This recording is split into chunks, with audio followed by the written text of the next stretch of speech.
Hey everybody, Johnny Good here. Hello and good evening. Greetings from West Memphis, Tennessee, Arkansas.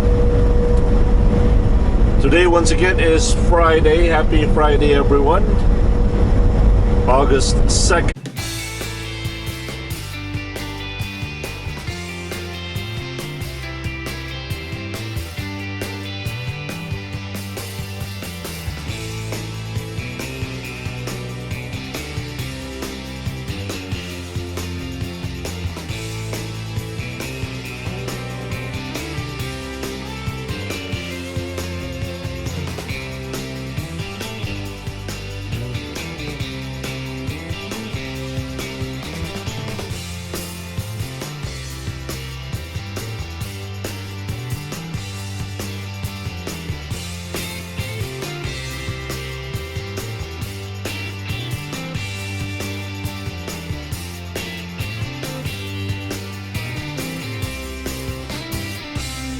2019.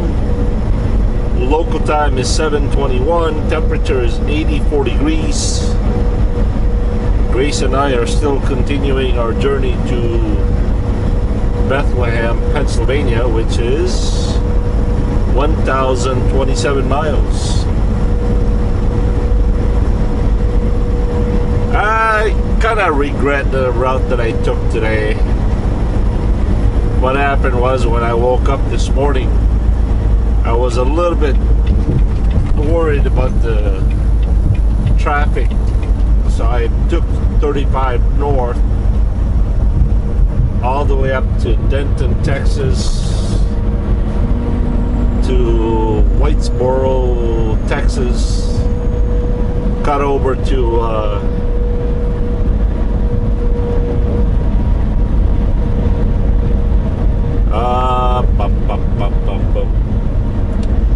can't remember the name of that town. And I took 75 north to all the way to Interstate 40. I think I kind of shot myself about an hour. It cost me about an hour longer. But then again, there's potentially there could have been the same amount of time according, due to the traffic, but I particularly don't like the route. I would have preferred to take, go through Sulphur Springs up to Little Rock. But just had to try it, Lesson learned.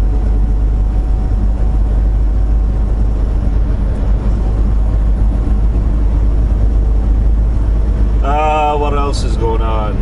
A lot of you have been asking, where is my TV? I've said it many times, but I guess some of you have missed it. Back in January or February, I think, I finally got sick and tired of looking at it and not using it. And honestly, it's just on the way. I like to use that cupboard up there, and with the TV you gotta flip it back and forth. Yeah, I never use it anyway. I don't have the time. So I brought it back to my house and put it on my desk.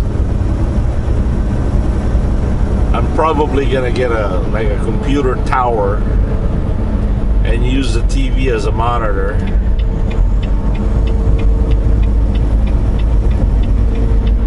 But I'm not in a hurry to do that.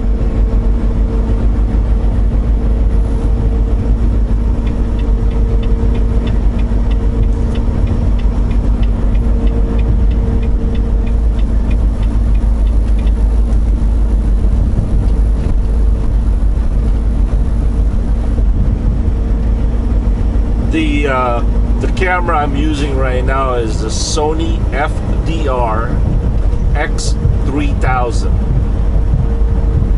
Sony FDR X3000.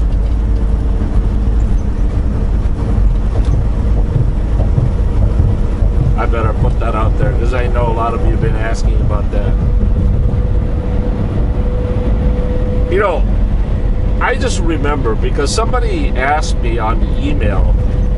Somebody from South Africa emailed me about wanting to come to the United States and get a truck driving job. And my response to that is I don't know. And I get a lot of emails about that. A lot of people from India, Pakistan, you name it, wherever.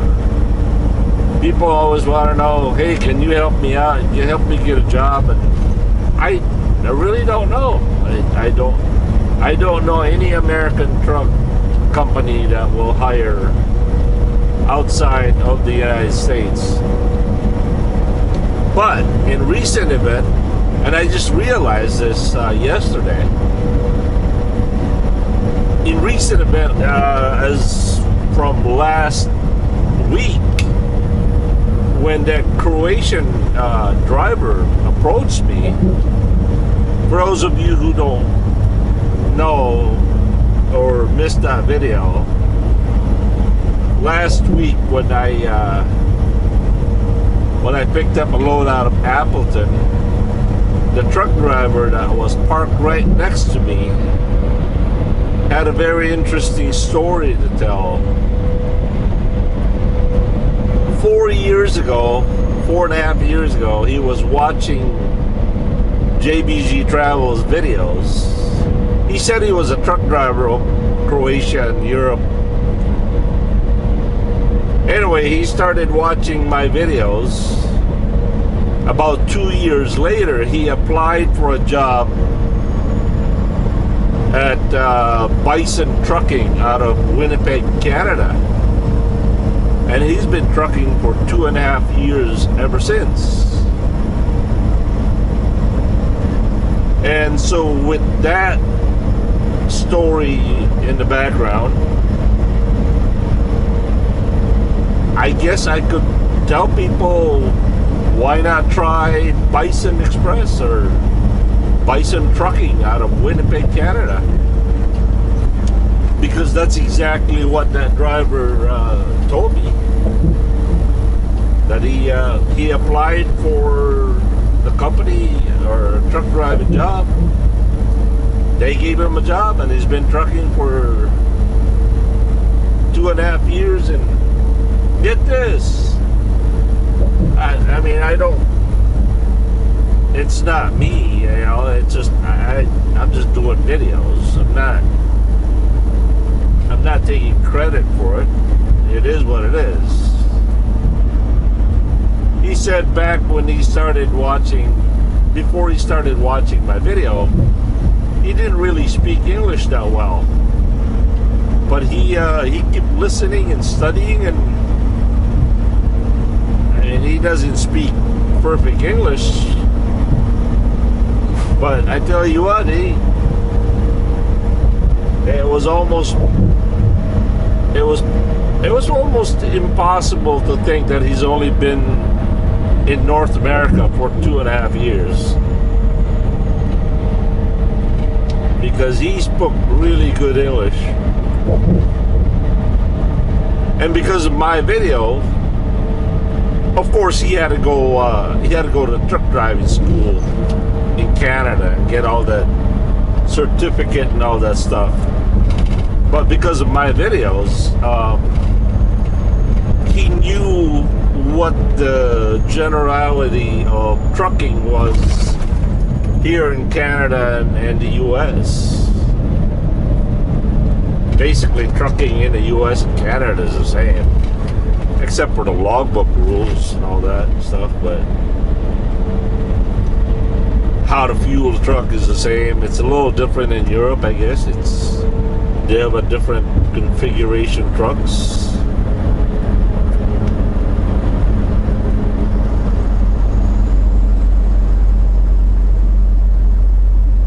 So yeah, back to the point is, if anybody ever wants to come over here and apply for a job, I guess Bison hires truck drivers. And you know what? for 20 some years, a lot of my friends and family back home in the Philippines, they have been asking me about that same exact question. How do I get a job in the US? I don't know. I don't know. But now I have something to tell them, I guess.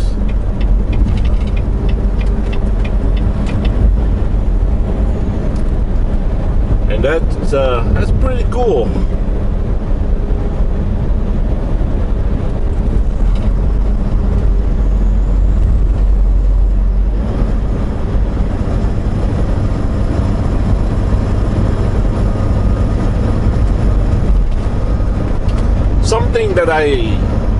Something that I've always wrestled against, or can't really decide, because I don't know.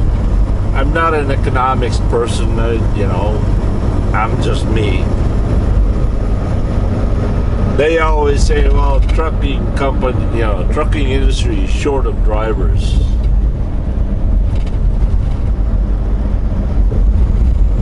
And some truck driver says, well, if you did that, then our pay is gonna go to the bottom, because there'll be a lot of truck drivers. But I don't know. It seems to me that whether the trucking shortage goes up and down, it doesn't really. I mean, we're not more valuable than. We're not the valuable commodity that trucking is willing to pay more. In my opinion, I don't know. What do I know?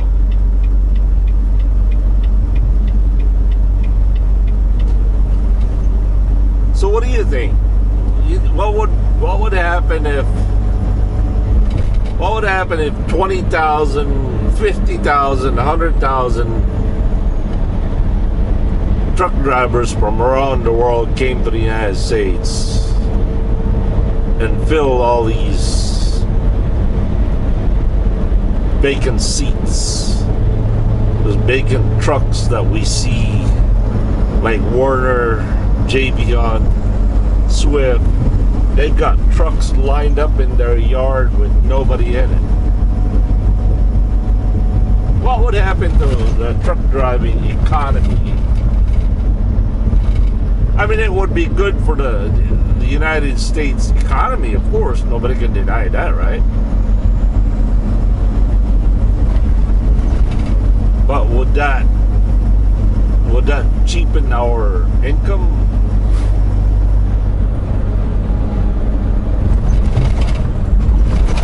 What are your thoughts about that?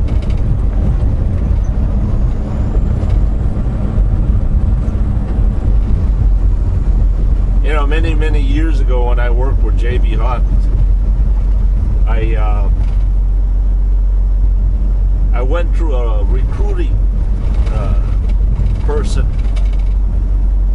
The way back then, though, this is back 17 years ago.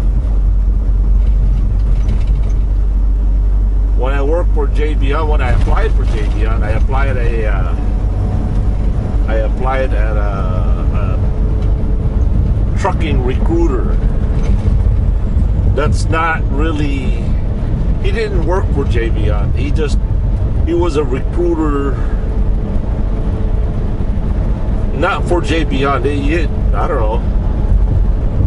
Maybe he was an independent recruiter. But anyway, the way it works was, if the driver that he recommended to JB Hunt on his first dispatch load, he would get paid $500 a driver. Why would you slow down and speed up? Why?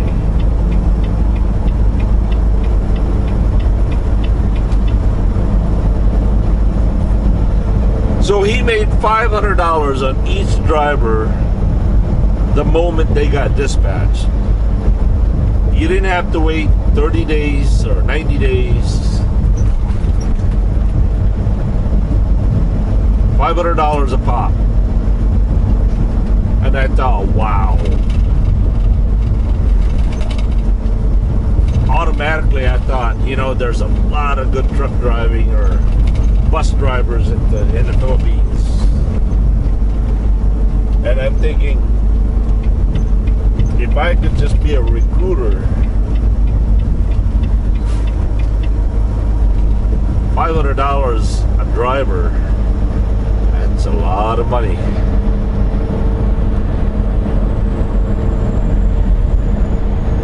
And I've always thought that the advantage of hiring Filipinos over most Asian or Middle East people, or at least Filipinos, can speak better English. They are more exposed to English language than, for example, people from India or, you know, everywhere else. You know, of course we are more exposed to English because the English language is part of our schooling subject. We have to study English and Tagalog. Can't graduate without those two.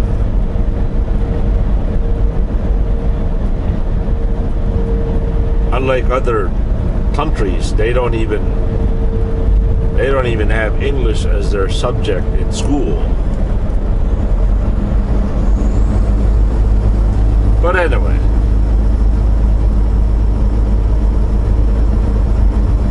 and I really wanted to, for many years, I really wanted to find a legal way to bring over my families or my friends and relatives.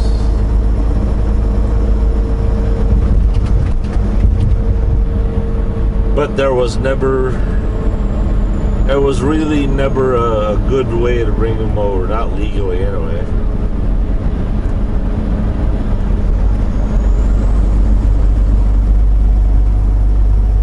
For a long time, for a while, for a period of time, there was two ways to come to the United States. Either you got recruited and joined the Navy. A lot of Filipinos came over by joining the U.S. Navy. That was one. The second best thing to do is be a nurse, an RN. It got so good that even the doctors in the Philippines went back to school and studied nursing just so they can get out of the Philippines and come to the U.S. Because when you got hired, you were automatically I think they call it an H-1 visa. Basically, they give you a green card kind of a thing.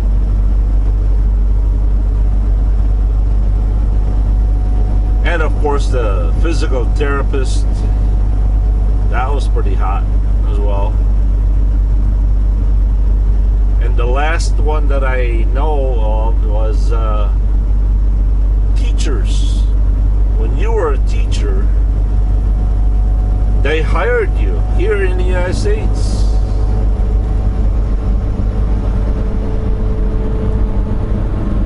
One of my classmates in high school actually got hired and is now teaching in Baltimore, Maryland.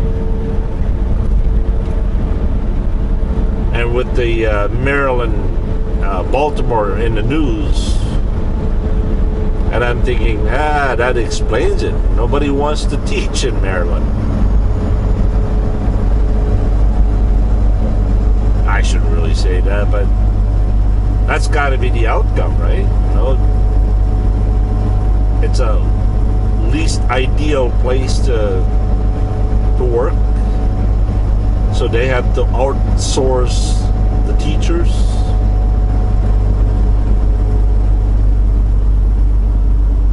Another friend of mine got hired as a teacher, and I think, yeah, I know it for a fact that she was hired to go to Gallup, New Mexico.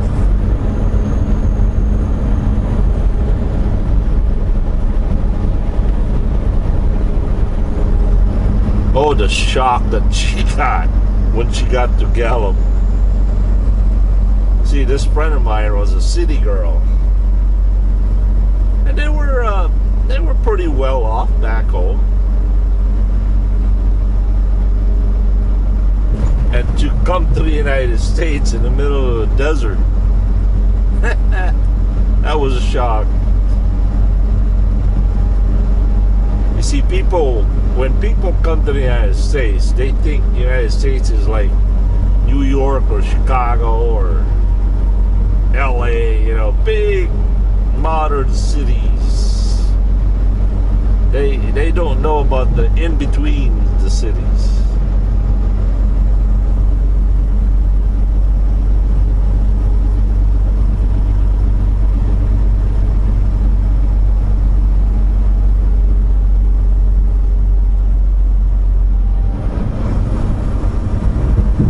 My friends that came here are either in middle class or upper middle class in the Philippines, in Mindanao anyway. And when they come here for the adventure, they find out they gotta do their own laundry, they gotta do their own work. Back home they have maids and drivers. They are more pampered over there than they are over here. And a few of them end up going back. But most people stay here because they like the lifestyle, they like the freedom, they like the wide open spaces.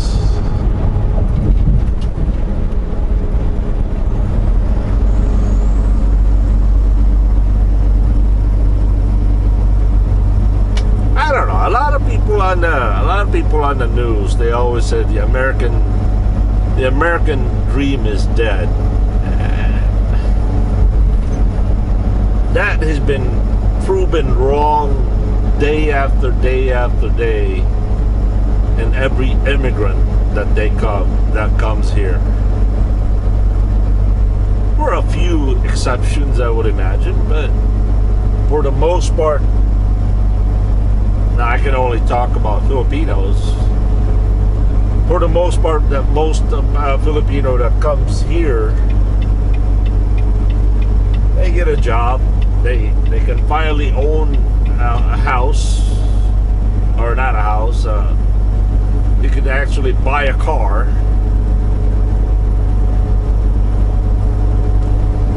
Now you're in a position to buy the things you need. Not necessarily the things you want. The things that you need and a little bit more extra.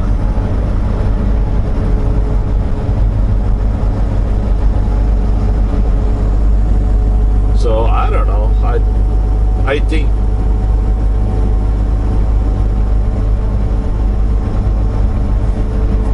that really just kind of baffles me, because there are people in this country that somehow they don't make it. They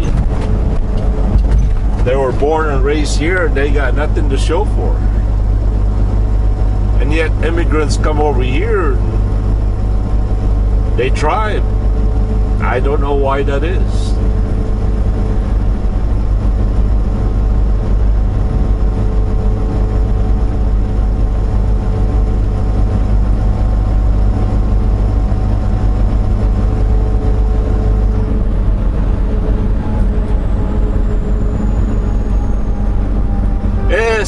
sad to say that there are some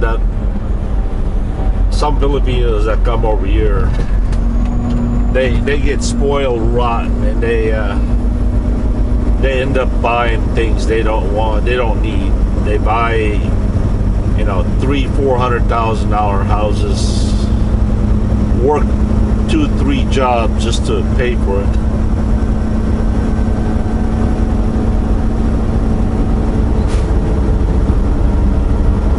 They get sucked into the Joneses, impressing people they don't like, working themselves to death just to say, hey, I'm driving a BMW.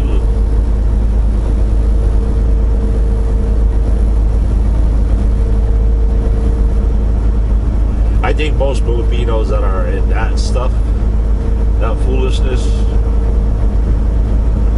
you see a few BMWs, but I think Lexus is the most sought after vehicle for Filipinos, I think.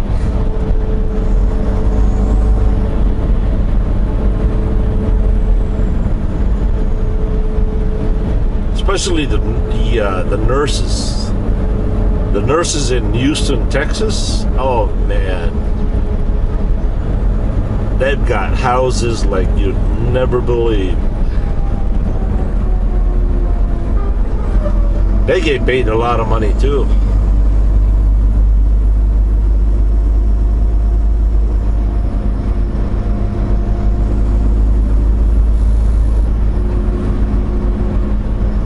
A lot of people from a lot of nurses in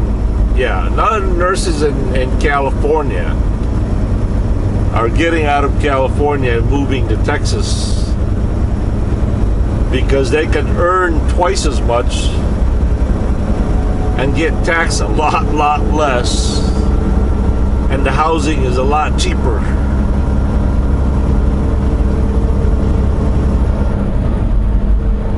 I can't tell you the number of stories I've heard of people that I have known or heard that moved out of California and moved to Texas.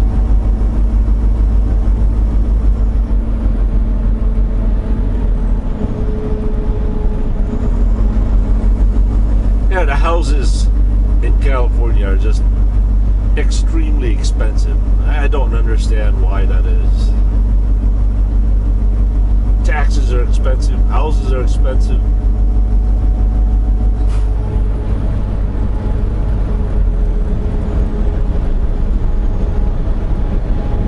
So they move out, they go to Texas.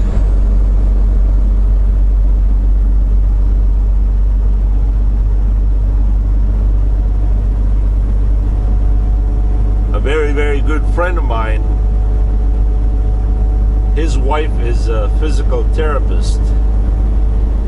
She started her own agency, kind of like a temporary service. If the hospital needs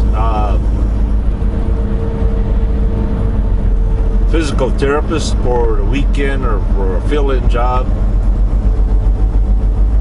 they would talk to her, and then she would put people to work. And they made a lot of money doing that. They made so much money, they built a resort, a really luxurious resort back in Bohol, Philippines, which I have been invited to go there. Just never have the time to do it, right?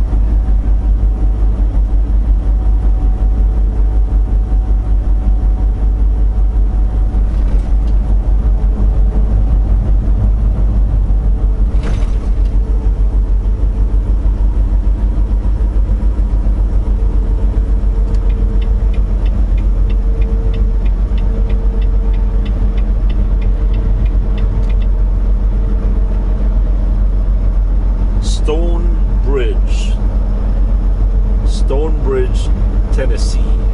By the way, welcome to Tennessee, everyone.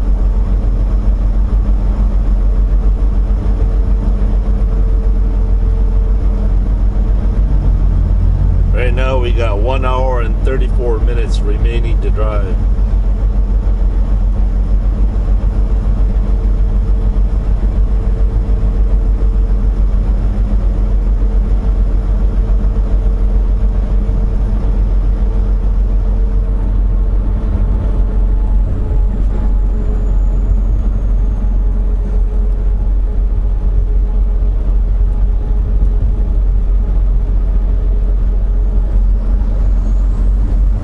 Well, that's all I've got. We'll catch you guys later. Have a beautiful weekend, everyone. And as always, have a good and godly day. Thanks for watching. Please don't forget to subscribe, comment, and share these videos to your social media, whatever that would be. My family and I are ever grateful for you guys for doing that. Thank you, thank you, thank you. Johnny, be good here. Peace.